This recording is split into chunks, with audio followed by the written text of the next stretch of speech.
नमस्कार बच्चों, हम पढ़ रहे थे बीए पार्ट फर्स्ट का फर्स्ट पेपर, जिसमें हम पढ़ रहे थे सूरदास। तो इसमें आगे है, नीके रहियो जसमत मैया, आवेंगे दिन 4-5 में, हम हलदर दो भैया। जा दिन ते हम तुमसे बिछड़े, कहूँ न कहो कन्हैया। कभो प्रार्थना कियो कलेवा, साँझ न पीनी धैया। बंसी बेन समारे राखियो, और अबेर सवेरो। मत ले जाए चुराए राधिका, कछुक खिलौना मेरो। कहियो जाए नंद बाबा सो, निपट निठुर जिय कीनो।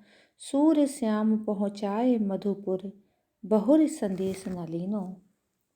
आगे सूरदास जी लिखते हैं कि कृष्ण ब्रज आने को तैयार उद्धव को अपना संदेशा बता रहे हैं कि वे यशोदा माता को सांत्वना देते हैं और ब्रज की याद आने की बात कहते हैं और कुशल क्षेम पूछने के लिए नंद बाबा को कठोर हृदय का कहते हैं।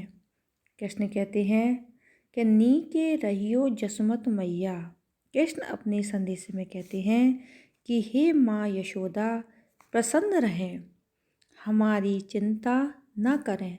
मैं और बलराम भैया 4-5 दिन में अर्थात थोड़े दिनों में ही मथुरा से ब्रज आ जाएंगे। नीके रहियो जसमत मैया, हे यशोदा माता, तुम प्रसन्न रहना, खुशी के साथ रहना, क्योंकि हमारी चिंता मत करना। मैं और बलराम भैया 4-5 दिन में अर्थात थोड़े दिनों में ही मथुरा से ब्रज आ जाएंगे। कृष्ण कहते हैं कि हे माँ, मैं जब से तुमसे अलग हुआ हूँ तब से मुझे किसी ने कन्हैया नहीं कहा। जा दिन ते हम तुमते बिछड़े, काहू न कहो कन्हैया। जिस दिन से हम तुमसे बिछड़े हैं उस दिन से किसी ने हमें कन्हैया कहकर नहीं बुलाया। कभो प्रार्थना कियो कलेवा। इसके कृष्ण कहना चाहते हैं कि मुझे कन्हैया कहती थी माँ यशोदा, लेकिन तुमसे जब से अलग हुआ हूँ तब से मुझे किसी ने कन्हैया नहीं कहा।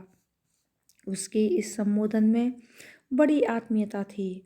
उससे मुझे जो सुख मिलता था वह यहाँ किसी और संबोधन से प्राप्त नहीं होता। हे यशोदा माता, जिस दिन से हम आपसे बिछड़े हैं तब से मथुरा में आने के पश्चात मुझसे कन्हैया कहकर किसी ने नहीं पुकारा।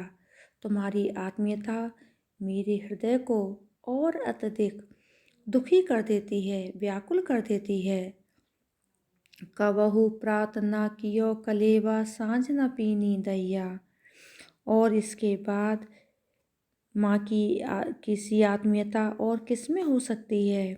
माँ मुझे प्रातः कलेवा कराती थी और गाय के थन से ही मुझे दूध पहुँचाती थी। यह सब स्थिति यहाँ नहीं है। सुबह सुबह कलेवा कराना, शाम को दूध पिलाना, हे माँ, यह मुझे यहाँ प्राप्त मथुरा में प्राप्त नहीं होता। बंसी बेर सवार राखिबो, और अबेर सवेरो, यह स्थिति यहाँ नहीं है। कृष्ण माँ को याद दिलाते हैं, सचेत करते हैं कि मेरी बंसी को संभाल कर रख लेना, उसे यूं ही पड़ी नहीं रहने देना। बंसी बीन समा रखे यशोदा माता, मेरी बांसुरी को संभाल कर रखना, उसे ऐसे ही पड़ी मत रहने देना, क्योंकि मत ले जाए चुराए राधिका, कछु ऐसा ना हो कि मेरे कुछ खिलौनों को राधिका चुरा कर ले जाए। नंद बाबा से लिए अपने संदेश में कहते हैं कि हे उद्धव, कहियो जाए नंद बाबा सो, निपट निठुर जिय कीनो। वो कहते हैं नंद बाबा से आके कह देना कि तुम भी बहुत कठोर हो गए हो। जब से हम मथुरा आए तब से तुमने हमारी कुशलता जानने का प्रयास ही नहीं किया। कृष्ण मथुरा जाने के पश्चात बहुत व्याकुल हैं। कभी नंद बाबा को उलाहना देते हैं, कभी यशोदा माता को उलाहना देते हैं और कहते हैं कि ब्रज जैसा स्नेह, ब्रज जैसा प्यार मुझे मथुरा में प्राप्त नहीं हो रहा। हे सूर्य श्याम पहुँचाए मधुपुर बहुर सुबह। उद्धव से कहते हैं कि उद्धव, यह हमारा सारा संदेश यशोदा माता तक पहुँचा देना, क्योंकि ब्रज से मथुरा जाने के पश्चात मथुरा में अब हमारा मन नहीं लगता। कृष्ण ने उद्धव द्वारा माँ यशोदा और नंद बाबा को संदेशा भेजा है।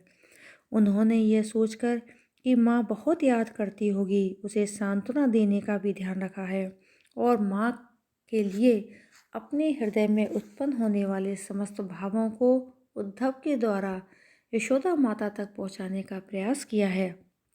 नंद बाबा की आत्मीयतापूर्ण उल्हाना दिया है और वे कहते हैं कि हमारे बारे में कुछ जानने का उन्होंने प्रयत्न भी नहीं किया। सूरदास जी कहते हैं कि बालकों के स्वभाव को बहुत अच्छी तरह जानते हैं।